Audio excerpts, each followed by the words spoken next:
Well, hey everyone. My name is Bruce Allen. I am the Impact and Innovation Fellow at Rockridge Venture Law, and I've had the pleasure of putting excited. So on behalf of Rockridge and on behalf of B Tennessee, I'd like to thank everyone for joining us on this Thursday afternoon. Can everybody hear me as well? Okay, perfect.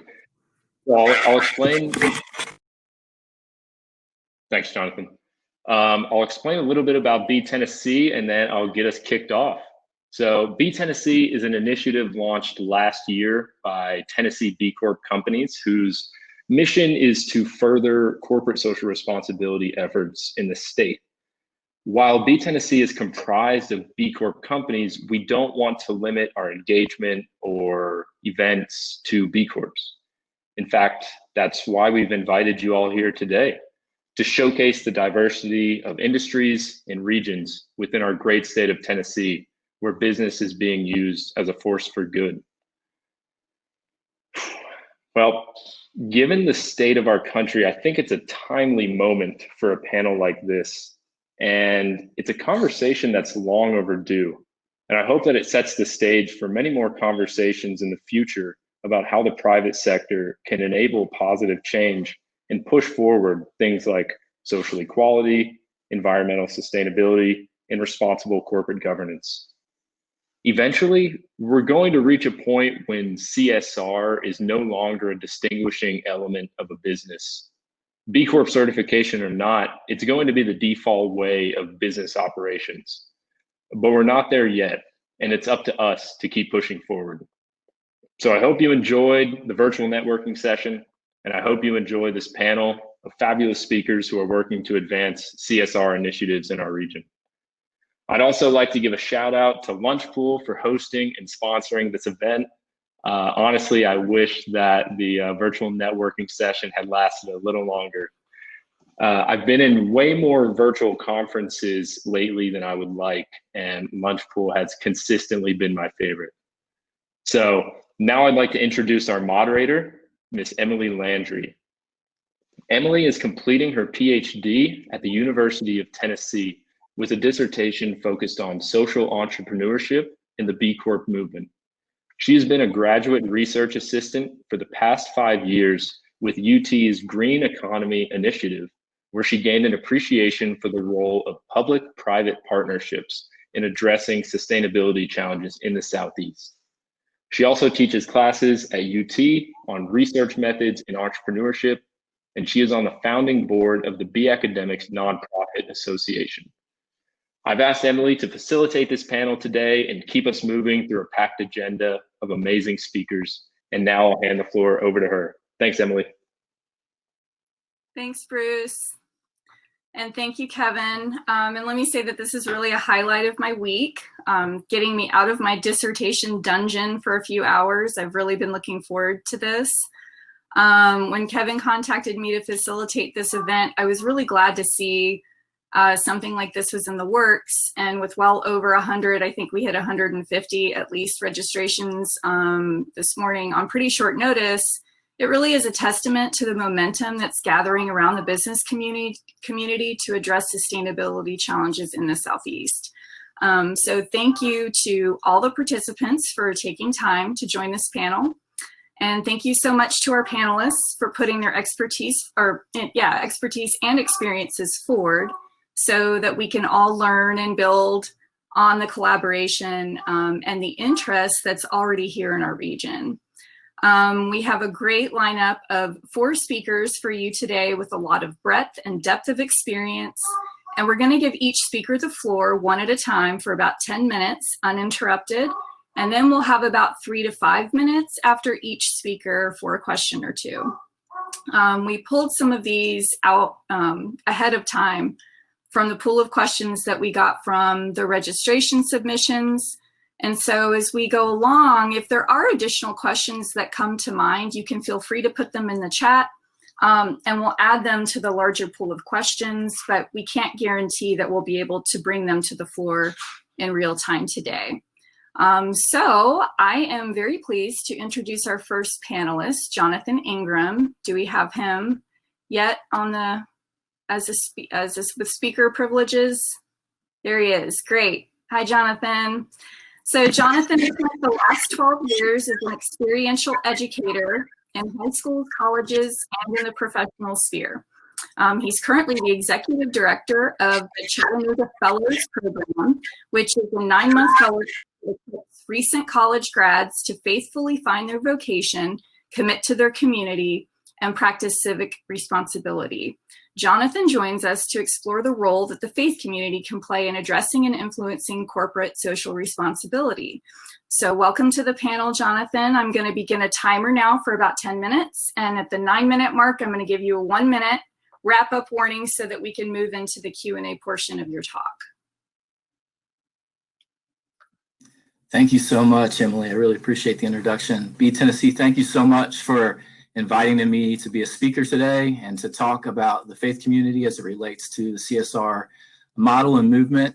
I'm just impressed that we're on the radar of something to talk through. I am the executive director of Chattanooga Faith Work Culture, and we are an organization in Chattanooga helping people think through how their Christian faith, that's where we come from, and the gospel in particular speaks into what they do in their life on a regular basis.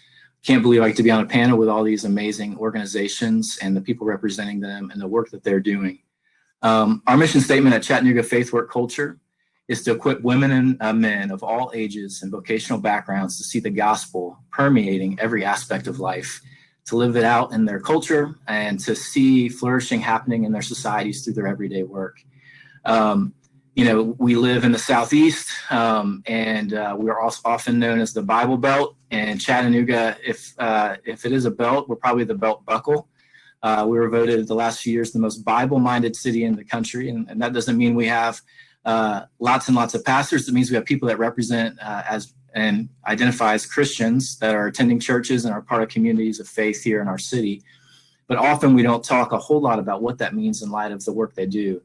Most people are going to work for around 40 years of their life, 40 to 50 hours a week. That's about 80,000 to 90,000 hours of their life, or about 10 years of their life that they'll be spent in jobs and corporations and work. And we want to speak into those moments. We do that by offering different fellowships and educational opportunities for Christians in our city to engage with around this topic, from college age to established professionals to even pastors, about how to engage this topic. It's fun to think about talking about what it looks like for us to enter this conversation around corporate social responsibility and where does people of faith fit into that conversation. I've been so impressed with this movement and this model of doing business that goes against a lot of our stereotypes of what it means to be in a corporation or to be corporate, where the bottom line is one bottom line of just making profits and making money has been pushing things. And that's what we're seen as. But what's going on in the CSR movement and model is that there's more to the bottom line than just profit. And that's such a cool thing. And it's going against the stream of things. And as Bruce was saying, it's so neat to see momentum pick up and grow. But whenever you're going against stream, there's always got to be some underlying things that hold you to that. So what are the values that hold you to that idea? I would assume that for a lot of folks, a big model, a big thing that's holding in value, that's holding them is care for those that work for them, for the employees and their experience and in their health, not just that they get the job done, but that they do it well and are flourishing in their work. I'm sure another value is the sustainability piece of the world we see. We want to be part of change, of improving the climate, improving our environment, and that being a driving factor that we see businesses playing in. And then thirdly, I think for companies that go along this route, they really see business as something that should be making a positive change in their society. And these underlying values drive and keep people on track to move against culture, to change culture. And that's so neat to see. And what I've seen is when you have that, you get to a place where the playbook stops and you have to begin to imagine, what does it mean in my context to do that? And it's been so neat to read up on some of the companies that are going to be presenting today and the models and the philosophies that they've embedded into their culture and done it with real intentionality. And I say all that just to say, I think in Christian circles, a lot of times, Christianity gets truncated down to something that's just about the soul and just about the spirit. It's about Jesus saving souls, and we're waiting kind of to go to heaven one day. But we want to say that it's more of a holistic view of faith, just like, and you guys are looking at a holistic view of business. That the broader vision of what Jesus did was to restore and to bring renewal to all of creation, to our bodies, to our lives, to the creation around us, but also to the institutions that we're a part of, to the corporations, and to the work that we do with our hands. And just like the CSR movement, there's got to be things that are underlying values in what we do that drive us to keep us moving in that direction. And my underlying values for why we do what we do from our faith perspective is the Bible. And the first biblical value that drives what we do is this idea that no matter what you believe or where you're from or what your background is, that you are created in the image of God, that that is not something you have to earn, but it's something that you have, and that every human being is worthy of dignity and respect. That's a biblical thing that we hold on to as we think about engaging work and culture. The second one is that all humans from the beginning were designed to steward creation. That's one of the first things that we see about what a human's role is in the world. And so as we think about the businesses we're a part of, we think about the things we want to do, we want to be people that are serving and caring for the creation around us and protecting and preserving it. And so it's a biblical value that drives what it means to engage the world around us. And the third is that biblical thing that I'm pulling out is that the work of our hands really does matter, and it plays a part in the flourishing of the communities and the cities that we're a part of. And just like in business, at some point, the Bible gives you these principles and these values, but there's not a playbook for the context that you find yourselves. And it calls for an imagination to imagine how to see renewal, how to see change, how to see sustainability show up in the context that you find yourself. 10 minutes feels very short to try to summon all this theology and all this stuff that drives what we do in our organization and how we want to partner with businesses. So I'll get straight into a few stories where we've seen people of faith walk into situations in their companies or starting things to bring renewal to those places. The first story I want to tell is about two men who were part of one of our fellowships a couple years ago. Their names were Hicks Armour and Cy Huffman. And Hicks and Cy have been in the professional world for a long time. Hicks is an insurance broker, and he works mainly with doctors around the Southeast. Cy was a doctor himself for a long time, but now works in the corporate offices of Blue Cross Blue Shield Tennessee, which are based here in Chattanooga. As they got to know each other and were learning and trying to think what it meant as a person of faith to enter and bring renewal to the places that they were called to work, they started coming up with some ideas of ways that they could work together. Hicks and his wife have a son who is now an adult that has IDD, intellectual disability, and they're trying to make sure they're advocating for him to get the medical care he needs. And what they were finding was doctors were not prepared for caring for and advocating for people who were people in that state. And Cy really related with that as a former doctor, realizing his own inadequacies as a doctor. And so they said, what can we do in light of our influence to kind of move this conversation along? Hicks was working his angle with doctors, and Cy was working at his angles in the corporate offices of Blue Cross Blue Shield. They ended up partnering with different advocacy groups, including the Vanderbilt Reagan Center, to where they now, long story short, to get where now, 2 years later, they're offering tele-training for doctors all over the state of Tennessee around how to care for adults with IDD. This was something that was not happening, and their faith, values, and principles pushed them into not into a faith position or a ministry position, but using that in the corporate context that they found themselves, where now the over 23,000 people with IDD here in the state of Tennessee are going to have better care by the doctors that are able to get that training. It's a way for two individuals in their faith to use the corporate offices and jobs that they had to make this happen. The second story that I want to share is about a church, a place of worship that tried to walk into the business space to care for the city. And this is a church here in Chattanooga, the Mission Chattanooga. It's an Anglican congregation that meets right downtown in the city. And they have a space in the building that they use on Sundays for worship, but they decided they wanted to use it throughout the week for other things and trying to figure out what to do. And they ended up deciding to start a business, a coffee shop they called the Camp House. And over the last few years, the Camp House has become a hub for different people to meet around town, kind of a third meeting spot in the city.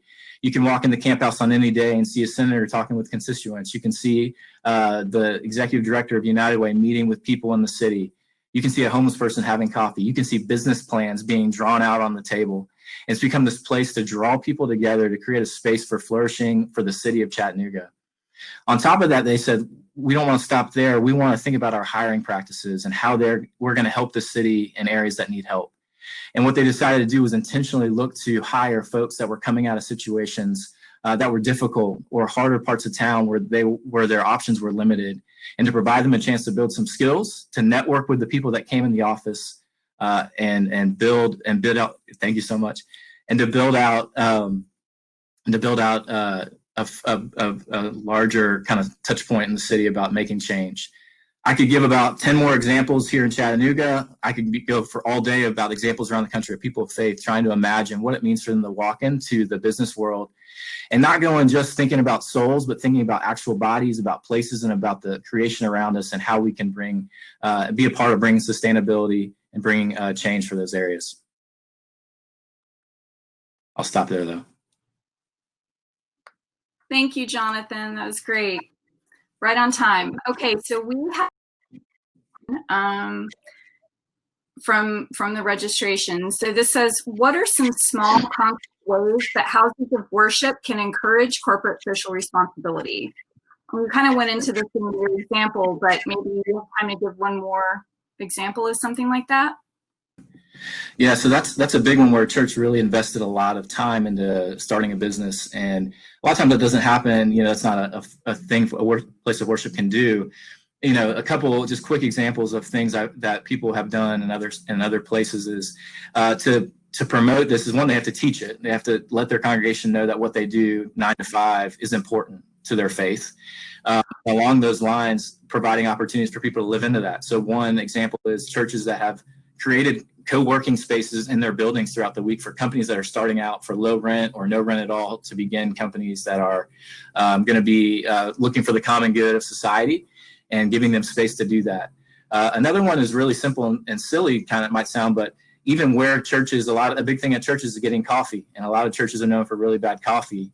But what would it look like to make a statement with the type of coffee you get? And so a church here in Chattanooga went out of their way to use locally sourced coffee for their congregation. That was just another small way to say this is a really important thing that we're willing to invest a little bit more money into. Well, thank you. All right, we are right on time. Thank you so much. There we go. Wonderful. Okay. Hi, there Vincent. we go. Hi. Awesome. Great. So can I introduce you? Can you go next? Are you okay with that? All right. So welcome, Vincent Stanley of Patagonia. Vincent is the co-author of the book, The Responsible Company, and he's been with Patagonia on and off since the company began in 1973. He's had many years in key executive roles in areas of sales and marketing. He's also known informally as Patagonia's longtime chief storyteller and the godfather of CSR. Now he's currently serving as Patagonia's director of philosophy, and he's also a visiting fellow at the Yale School of Management. So welcome, Vincent. I'm going to start my timer now for 10 minutes, and at about the 9-minute mark, I'll give you a 1-minute warning, and we'll move into the Q&A. All right. Thanks for having me. When Patagonia was approached in 2007 by the founders of B Lab, they hadn't gotten too many people to sign up, and they came to us and said, we'd really like you to become a B Corp. And we turned them down. And at the time we thought, oh my gosh, we're doing a lot. We have our labor practices audited. We vet all the chemicals used in our clothing. Why would we submit? We're having a little bit of audit fatigue. Why would we put ourselves through one more set of requirements? And what changed our minds was early in the 2010s, the same people who started B Lab started a movement to create a special legal status called the Benefit Corporation. And we got interested in that because we're a private privately held company owned by one family.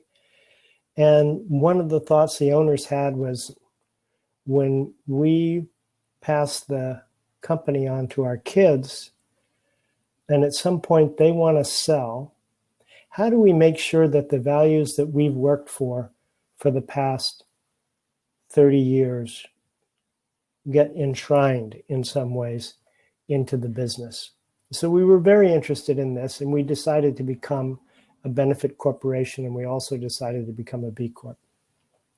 We were the first registered benefit corporation in the state of California on January 1st, 2012.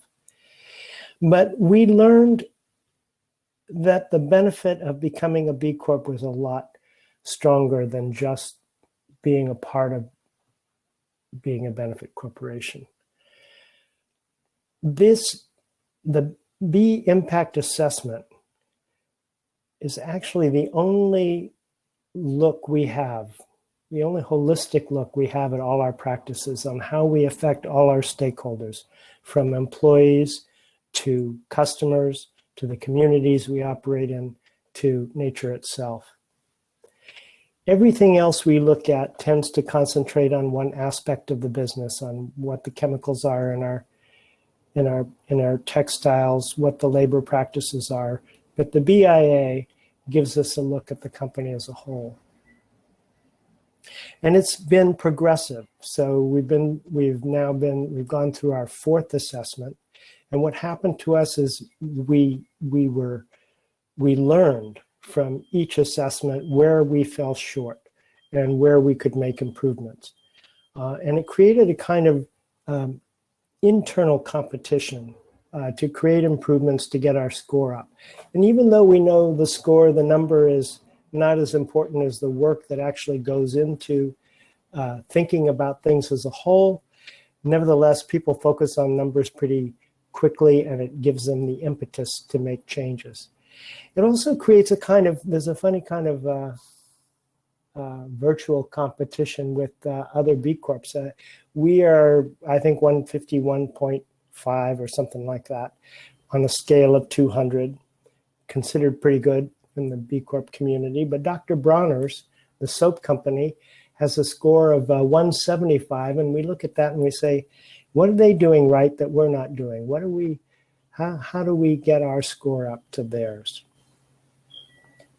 I was very interested to hear Jonathan's comments, because I think one thing that the B Corp movement does is to bring together all business people who base their businesses primarily on values, or view their values at the heart of their work.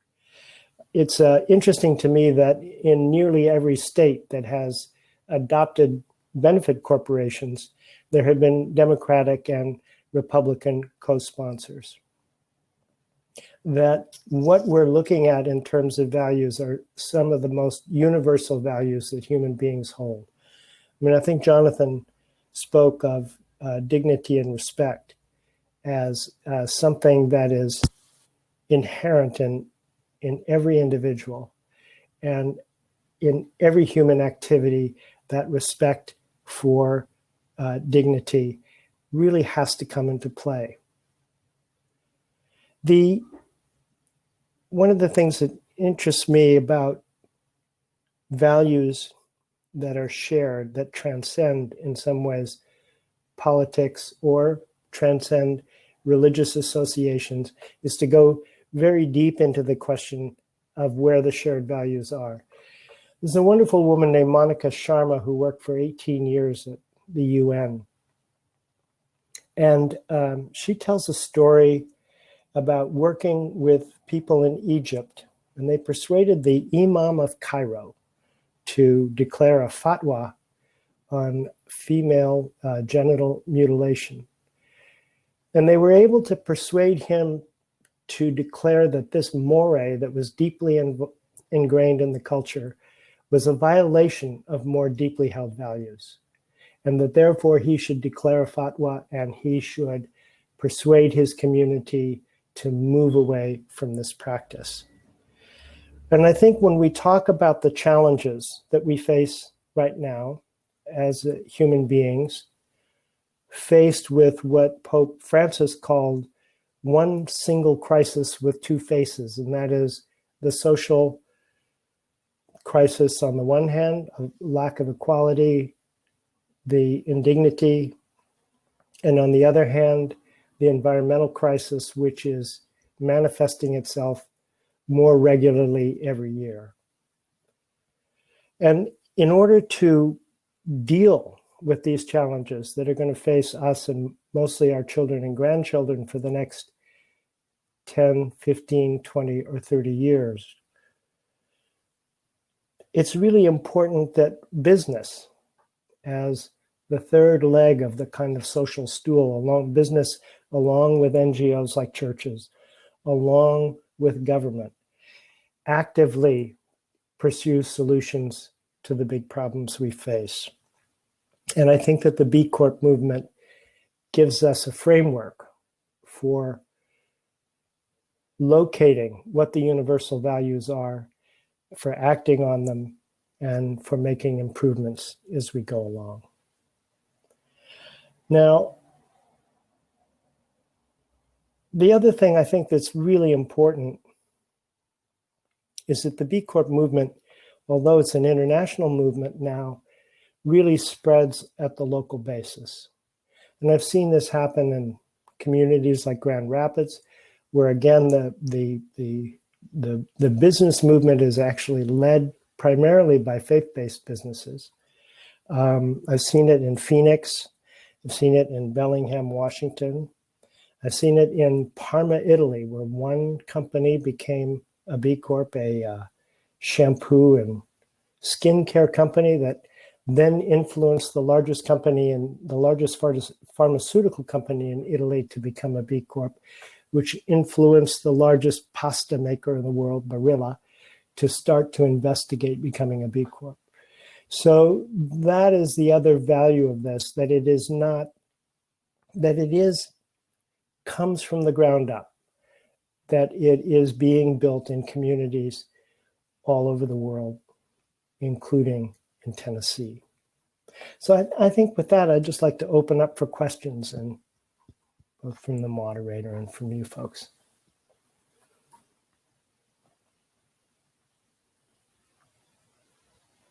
Great, thank you, Vincent. And we do have a few questions here for you. So this one, how can startups with limited revenue and profits and therefore less ability to give impact still make a meaningful difference and communicate that to stakeholders?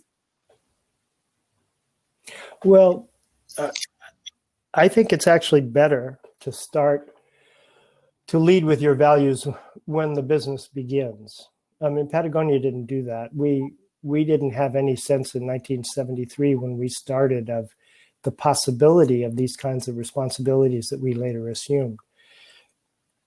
And I think it's tough if you start with a business and you build it, and then all of a sudden you say, oh, you know, we've decided we're going to be good guys, and we're going to start doing this, this, and this.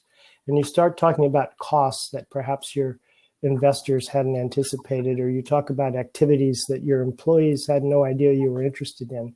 And it's much better if you understand these values, you have them written down, you pursue them from the beginning, whether you're small or whether you're big. Everybody understands that's at the core of your company. There's another organization that we helped start called 1% for the Planet, which is made up of organizations that give 1% of sales to environmental causes.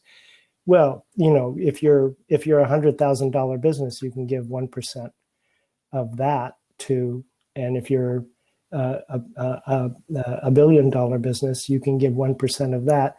But if you do it from the very, very beginning, that 1% never hurts you, because everybody who is a stakeholder in your business understands that that's what you're about and that's what you're committed to doing. Great, thank you. We have a question from Christopher, Kevin Christopher, I'm sorry. He asked, what is an example of a market opportunity that you passed up because of your corporate values and or the BIA, the B Impact Assessment? That's an interesting question. I don't know. I can't think of anything off the top of my head. I think that one thing that when you do any successful business and any successful organization is going to have to deal with an issue called mission creep, in which you start to look for opportunities that are outside your core values and maybe outside your core expertise. And I think understanding what those values are helps hold you to that and avoiding mission creep. So I think that there are plenty of examples from our early days that I can tell you of things we did that we never should have gotten into. But I can't think of anything where we were actually considering a business opportunity and then held back and said, no, this isn't right for us. We have done things like, for instance, we were, sportswear was about a third of our business, and from the 1980s and early 1990s, we decided to switch to organic cotton, risking, we knew that if we were not able to succeed in making that switch, which was very difficult at the time, that we would lose about a third of our business. But I can't think of an example positively where we said, no, we're not going to do that. Because I think that having those values keeps you from pursuing those opportunities in the first place. Okay, great. Thank you. Okay, we'll ask one more question for you. Let's see. So how do you suggest that how do you motivate businesses to embrace CSR as part of the core business rather than a public relations add-on? I think that has to come from within the company. And that can come in a couple of directions. One is that people within the company get enthusiastic and start to do some small things that then become models for other people in the company. It really helps when you have the support of the owner or the corporate company. There's an interesting case with Danone, which big French yogurt company, and their Danone USA is the largest B Corp in the world, with $6 billion a year. And when they started down the process of becoming a B Corp, they thought it would take 3 years, but they did it in 1 year.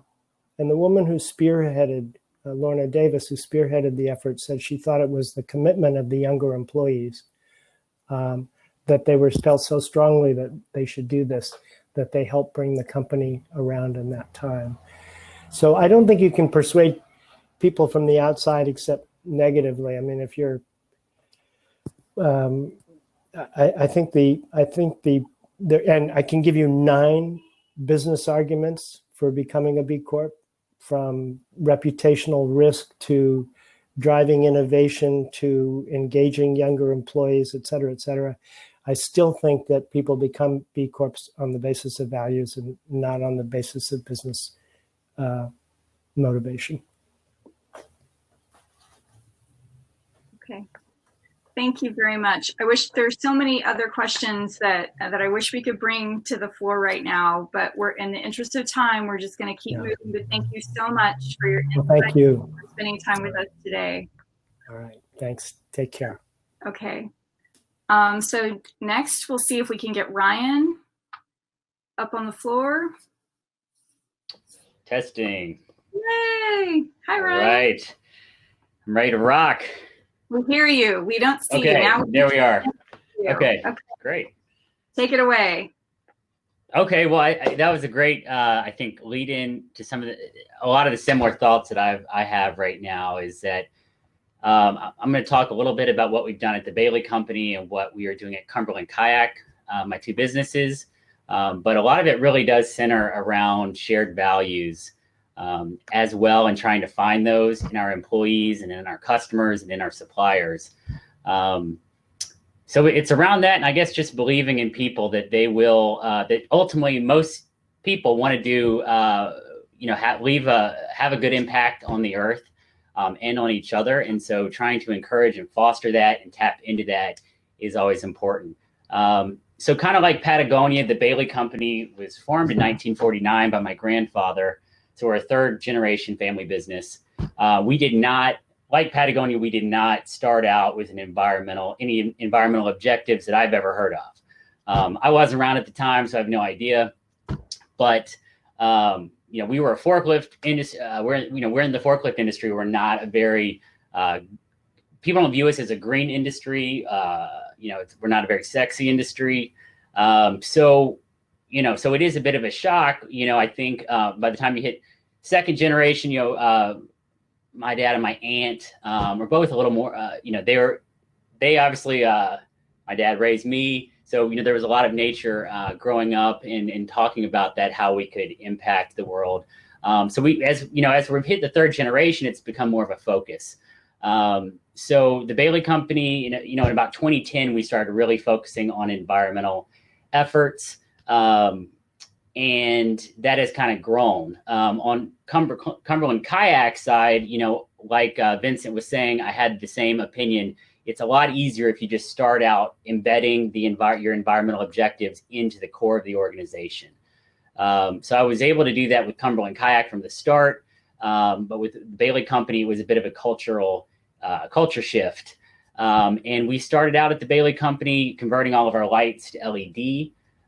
We did that. We saw, pretty immediately about a 30-40% reduction in our electricity consumption, which was great. Our service managers started to see a reduction in their bills, which was appreciated by everyone. And then we started doing solar panel projects on the roof of our buildings. And we've done 8 of our 12 facilities at this point in time, our 8 largest facilities. And at those branches, we have offset, all of our electricity consumption as well. So that has been a really great objective. That kind of started the conversation for us. And we started out again from there. We pushed into recycling, increasing our recycling methods and how much of our waste we were recycling. And then about 2 years ago, we started really pushing towards zero waste. When we learned about that concept, we decided to go all in. Essentially, we pulled the trash cans from our facilities. We actually do not have dumpsters at most of our facilities. We have a couple that we're still converting over, but we've removed the trash cans. We organize recycling and compost. Right outside our office, my office here, we have it's like a 16 box cabinet where you can put all these different small waste streams. So we try to break everything down and recycle it or compost it or reuse it. And that was a shock to the system, I think, at first for our employees, but for our managers, we were able to weave their zero waste goals into our bonus plans, so into their compensation. That made a big difference. And we listened to our mechanics who had a lot of great ideas and were able to help us in our shift into zero waste and into environmental sustainability. For example, one of our mechanics, we had an issue with, we couldn't recycle our used oil bottles. As a forklift dealership, we have a lot of used oil bottles. We couldn't recycle them because of the residue in the plastic bottle. So one of our mechanics was able to create a draining apparatus where we could line up all the bottles, the oil would drain out. We could then recycle the bottles. So the recycling company, there are 12 of them for us, but they now take those bottles, and we're able to take that used oil that we drained and put that into our heaters at the shop and actually heat the shop so our mechanics have a warmer place to work in the wintertime. So that's kind of a perfect example of tapping into our employees' resourcefulness and ingenuity. Everybody felt like they had buy-in there. It made our mechanics warmer in the shop. It was kind of a win all around. So we've tried to do as many of those kind of initiatives and projects and encourage that back and forth discussion to make it so that everybody's fully on board. But then earlier this year, we were designated as the first certified company in Tennessee as zero waste. So that was that's something we're really proud of. As a company that's been around since 1949, and in the material handling business, you think about zero waste, you think about maybe a coffee shop, some company that's like Patagonia that is, at the forefront of it on a national or global scale of environment. But for it to be a material handling company, that's special to us, and I think also special to our employees and to their children and the people that they come into contact with. So, we've, as a thank you, we've redone our break room for mechanics and things like that to make sure that everybody feels like, hey, this is a better world for all of us at the Bailey Company. I'm going to touch on a couple other things. I'm not sure where I am on time. So we also created a nonprofit donation and equipment giving program. And I think, as a more, conservative industry, and everybody's very rigid on what they think a conservative likes or liberal likes, we found there are a lot of common threads. So, everybody likes parks. We're able to invest in 10 Green Land Conservancy, which is creating more park space and biological corridor space, preserving those special places in our state, and Turnip Green Creative Reuse, which is recycling materials, so in line with our zero waste mission, but also working in the schools and kind of wrapping into the community. And then, we're also donating equipment to food banks in organizations like that. So we're really able to tap into most of the issues that people care about, and take away that kind of political element that I think makes some people nervous about sustainability or the environment. If I still have any time, Cumberland Kayak has also, we have from the very beginning, since 2015, when we started Cumberland Kayak, the idea was to bring healthy recreation to Nashville and to rehabilitate the image of the river. This is a city that lost complete track of the river. I grew up in Nashville. I never saw the river. We would drive right over it. We just didn't talk about it. No one went out there on boats that I'm aware of. Probably somebody did. So we're very focused on showing that natural side of the city that's right here to tourists, to residents. There are blue herons and turtles and beavers swimming right off of Broadway in downtown Nashville, which a lot of people don't realize even still. So we do river cleanups all the time with Cumberland River Compact and Turnip Green Creative Reuse. And we also donate, we started out donating 1% of sales to Cumberland River Compact early on. And now we're up to 4% of sales. It was something that we felt like we could still do more, and we were comfortable with that, the way that it was, the percentage it was taken out. And so we now donate 2% of sales to environmental nonprofits and 2% of sales to social justice nonprofits in the community. And we tell all of our kayakers all about that, and we make sure that they know that they are playing a role in a prettier Nashville, but also a healthier, more sustainable, environmental sustainable Nashville. So we're really proud of the way we try to weave it into, our customers, our vendors, our suppliers, and our coworkers and our employees. We really try to make it play a role in the global, just the whole picture of our businesses. Do I have more time? I think that's probably a good rundown.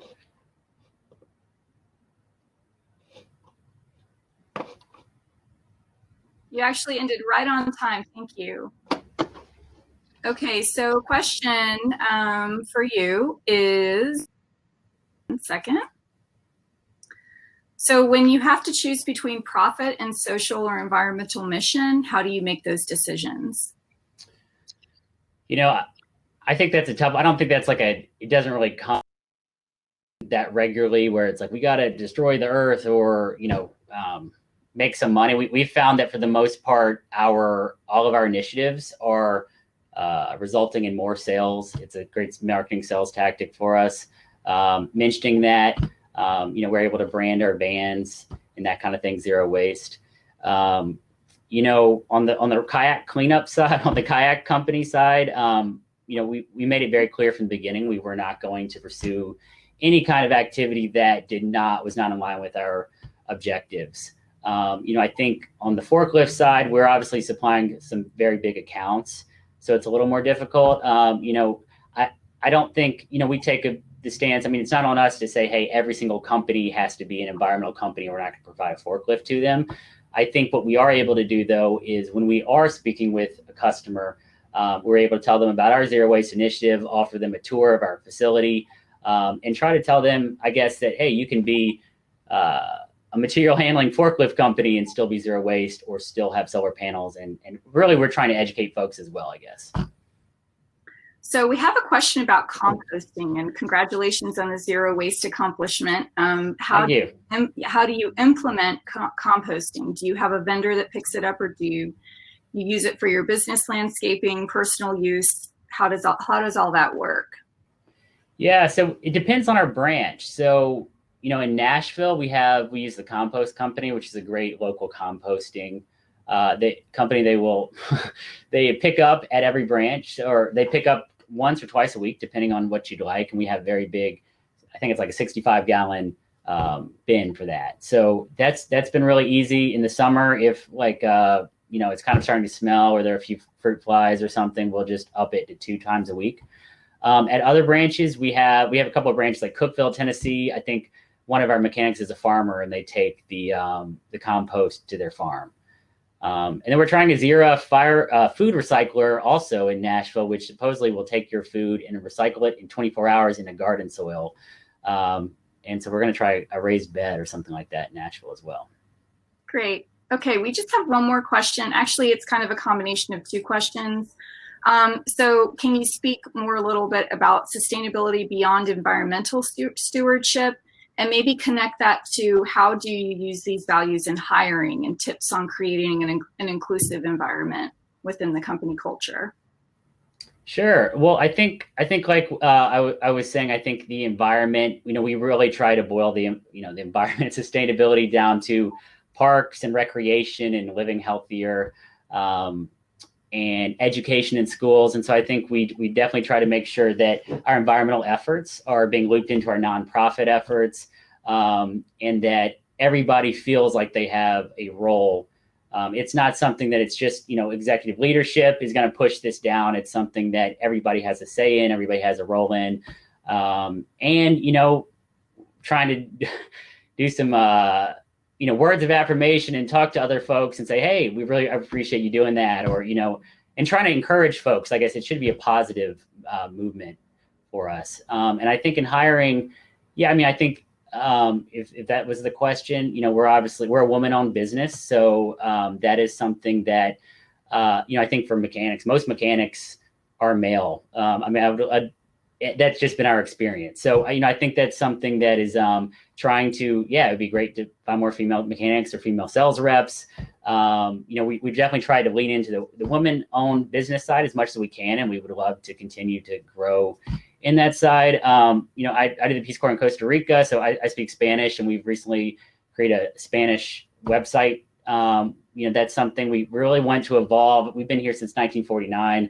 Nashville has changed a lot. We'll, you know, continue to change, and we definitely want to change with it. And whoever is in our community is who we want to work with and be with, and if that makes any sense. Great. Thank you so much, Ryan. I'm sorry about the technical difficulties. Thanks for your patience. Yeah, thank you. Okay, so I think now we will be able to have our last speaker, Farrell Calabrese. Is she able to join us?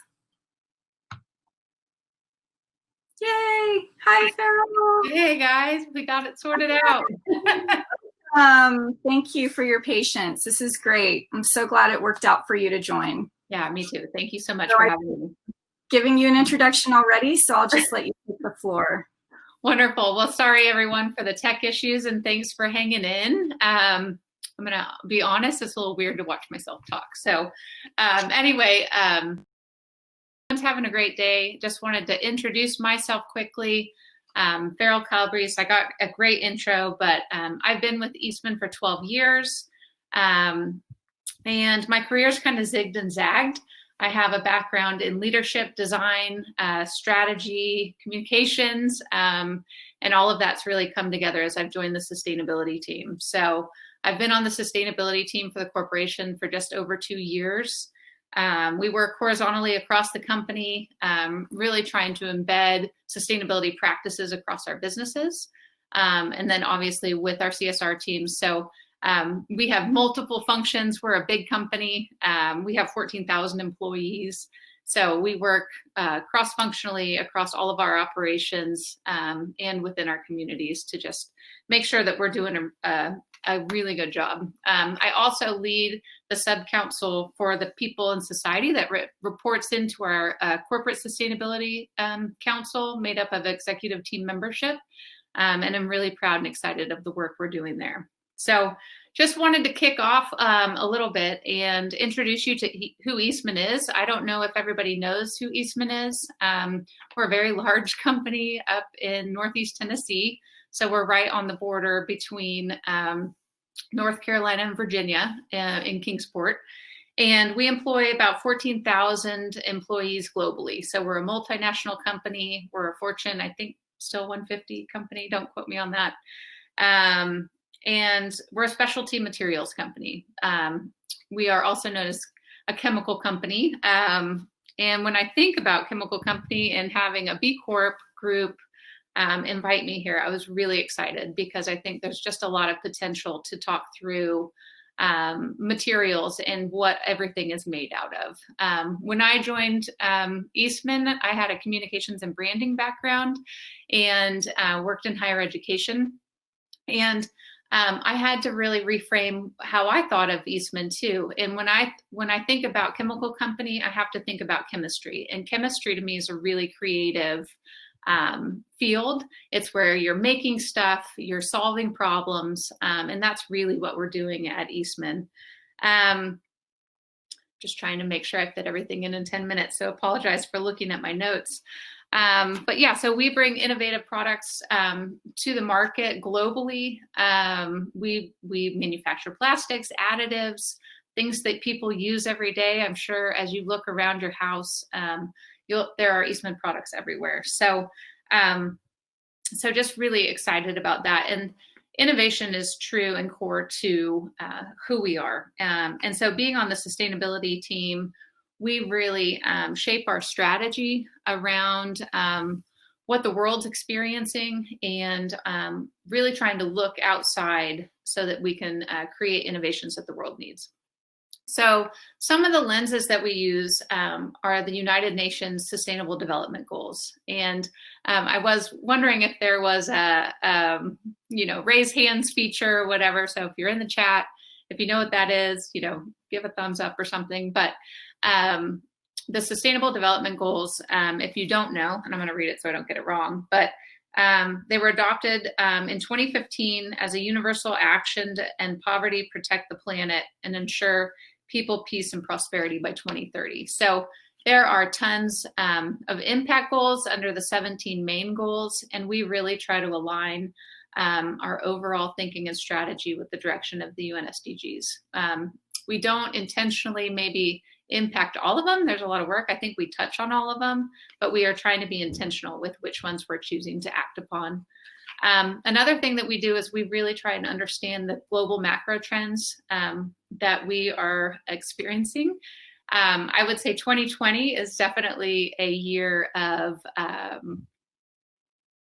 I don't know, I think I should just leave it at hashtag 2020, but we have so many things that we've experienced this year, whether it's the social unrest in our country, COVID, before that, there were trade wars, just all sorts of things. These are the dynamics that play into Eastman's businesses.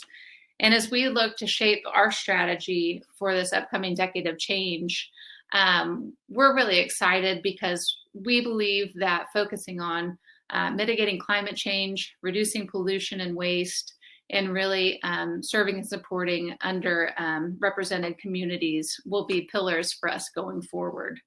And I just wanted to talk a little bit about that as that's really what's driving us and driving change for the corporation.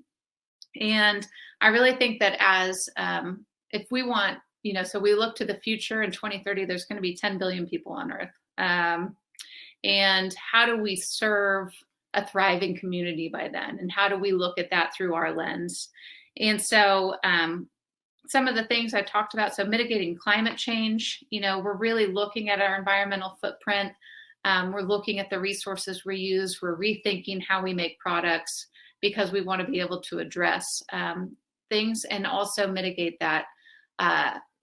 climate change so that we reduce our footprint and enable our customers to serve better products. We're also addressing the plastic waste issue, and this is going to get like a little technical. But the way that I would describe that is, I think everyone generally could agree that there is a lot of plastic waste out there. We are a manufacturer of plastic, but we typically produce plastics that are more in the durable goods market. So if you think about your Camelback or Nalgene water bottle, that's a great example.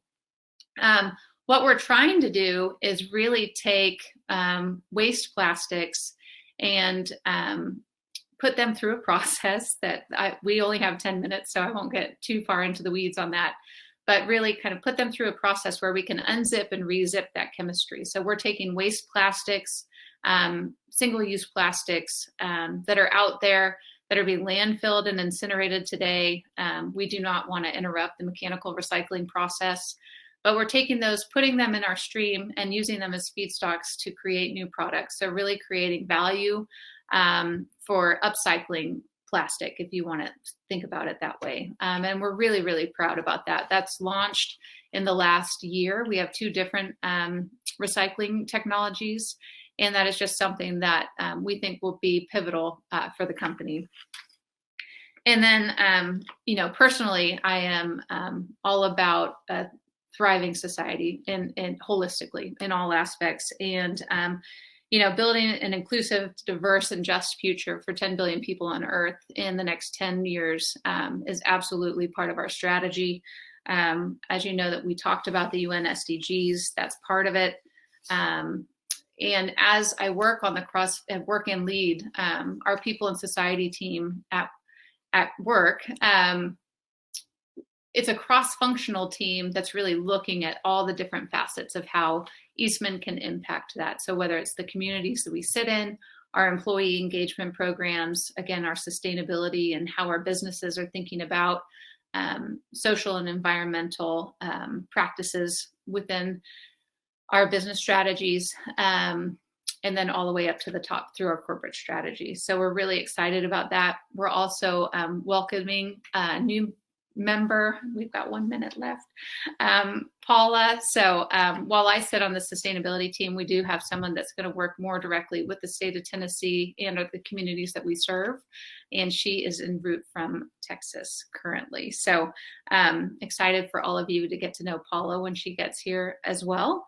And I think that we just, for me, the main takeaway is, we have corporate values and we all have to work together towards these things.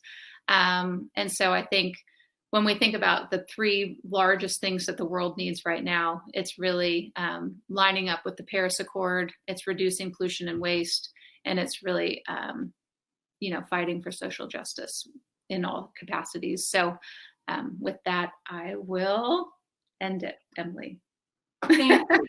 Thank you, Farrell. Wonderful. I'm so glad you were able to make it. That was so deep and hit so many things, and just a really great.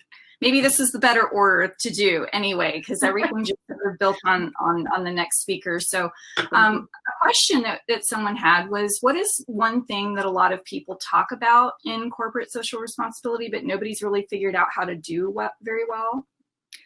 It's a great question. And I've been thinking a lot about these types of things, clearly. And I almost want to flip that question around. I want to spotlight the companies that I think are doing great. And I think I wasn't able to listen to all the speakers because I was figuring out my tech, but I heard a lot about purpose and values. And I think the companies that are really doing a great job truly know who they are, what they stand for, and they are reaching the people, their tribes, if you will, that have those same belief systems and values. And so, I think Patagonia's already spoken. Patagonia obviously is like the poster child of all brands, but VF Corporation is also doing an amazing job little competitor to Patagonia, but they own a slew of brands, including Vans, the North Face, Carhartt, Timberland. And so they're a parent company of those, but they're doing amazing things. Unilever from the fast moving consumer goods sector, I really just raised them up. They are doing tremendous work, especially with, they've been highly regarded with their work on the SDGs. I had one more I was thinking about, but I think again, it's just, what's your vision for the future? How are you living that out in your own corporation? So you really have to walk the walk, walk that talk. And then I think you have to enable others to act, right? Ben and Jerry's, when I think about people that are living their brands, they're living their purpose, but then they're bringing their customers, their consumers, their value chains, their whole community in to live those same values. Those are the brands that I think are doing really, really well. So we have another question. How are vendors in Eastman supply chain assessed on CSR? And is there a marketplace or an online community like the B Corp directory that's used to shortlist vendors? So we have a very robust global supply chain, as you can imagine, being a multinational company. We have a leadership team that's around the sustainable supply chain. We actively look at that as part of our practices. And we are growing in that area with our industries. We serve multiple markets, whether it's the automotive market, the architectural market, fast-moving consumer goods, architectural paint. There's so many places that we play, and the technologies that we bring to market are so varied as well. So sometimes we might make up 10% of what a final product is. So we tend to be the most upstream in the value chain. If you think about the supply chain that way, we are the raw material manufacturer.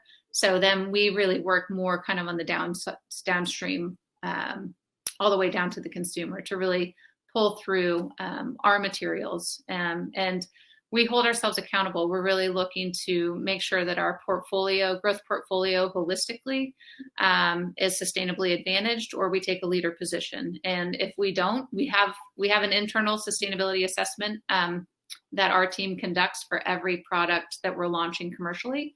And so if we don't meet those standards, then we really question why we're launching those. Great. Okay. And just a last question, maybe this is a little more oriented towards smaller companies that are trying to develop these practices of tracking environmental impact within their supply chains. What suggestions or advice would you have for a smaller company trying to do? Just start. And it's messy and it's not going to be perfect. But everyone is learning. I mean, everyone is trying to figure out how to green the supply chain. Pick one product that you have, or one material of the one product that you have, and do awesome at that. And when you're awesome at that, pick another one and just keep going, and hold your supply chain accountable. I think the accountability factor throughout the supply chain is what's going to make this all work. So know where you can make the greatest impact and tackle it. Prioritize. Great. Yep. Thank you so much. This has been it's been a joy. Thank you guys for having me. I wish we were all together. I know. Technology is great till it's not, but we've managed to kind of work through and hear from everyone. So what I'd like to do now, thank you so much again, Farrell. Absolutely. I'd like to turn the floor back over to Bruce, who I think is going to move us into the last bit of the event where we have some time to do a little more networking, maybe make a few more connections. So I will sign off and wait for Bruce there he is. Hi, Bruce.